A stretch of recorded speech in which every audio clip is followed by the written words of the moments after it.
How's it going, everybody? My name is Adam, also known as the Pickleball Guy, and I'm super excited for this week's video, which is going to be a little bit different from my past videos. This week, we're going to discuss the pickleball rating system, a topic that most folks have heard of, but many are a little bit confused by. First, we're going to discuss what the rating scale is and what each number corresponds to, and afterwards, I'll try my best to explain how you can determine your own rating.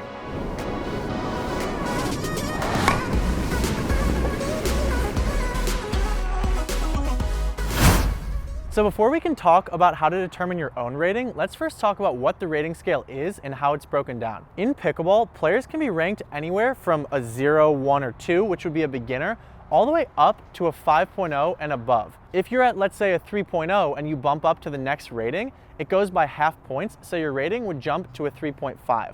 There is a lot of nuance we can get into as far as each level is concerned, but in this video, I'm going to try to keep it just at a little bit of a higher level for ease of understanding. I will link a document from USA Pickleball in the description that has a more detailed breakdown of each rating and what specific scales go with that rating for those who are interested. Okay, so let's start with 2.0 and below. Anybody in this rating is just starting to learn pickleball and is likely struggling a bit with the rules. For example, they might not understand the kitchen rule,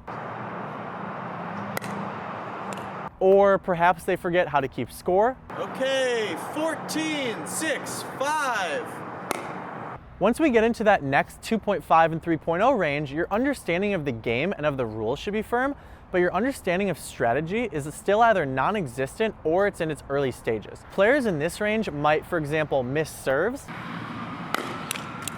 They might use improper form on their forehand, or they might try to cover up a weak backhand by just never hitting that shot.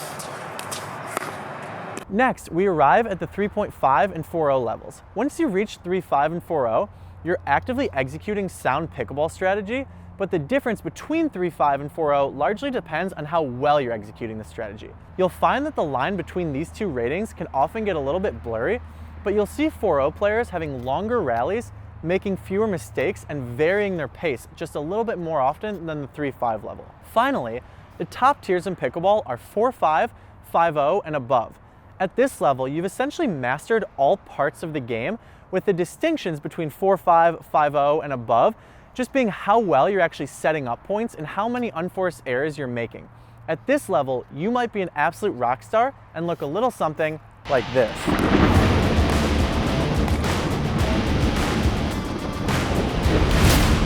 By far the most common way to determine your rating, whether it be for a tournament entrance or just for your own knowledge, is to self-rate. If you take a look at the USA Pickleball resource in my description, you'll find a helpful document to check out in order to accurately rate your own game. This document will contain specific skills that you should have mastered for each level. The only time you wouldn't self-rate is for events which require a US APA or a club approved rating level, although these types of tournaments aren't super common in the United States. What happens if I register for a tournament but I rate myself at the wrong level? If this does happen, my advice would just be to take it in stride and try to have fun. If you rate yourself too low by accident, try not to beat up on newer players too badly and adjust your rating accordingly.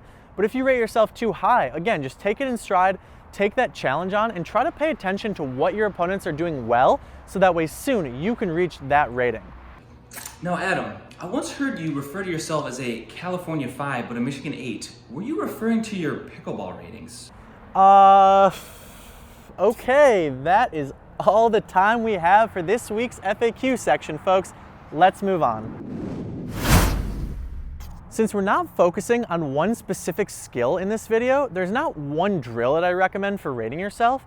That being said, my advice would be to find people who know their own rating super accurately and to play them 3, 4, 5 times so that way you can see how you stack up and you can properly rate your own game.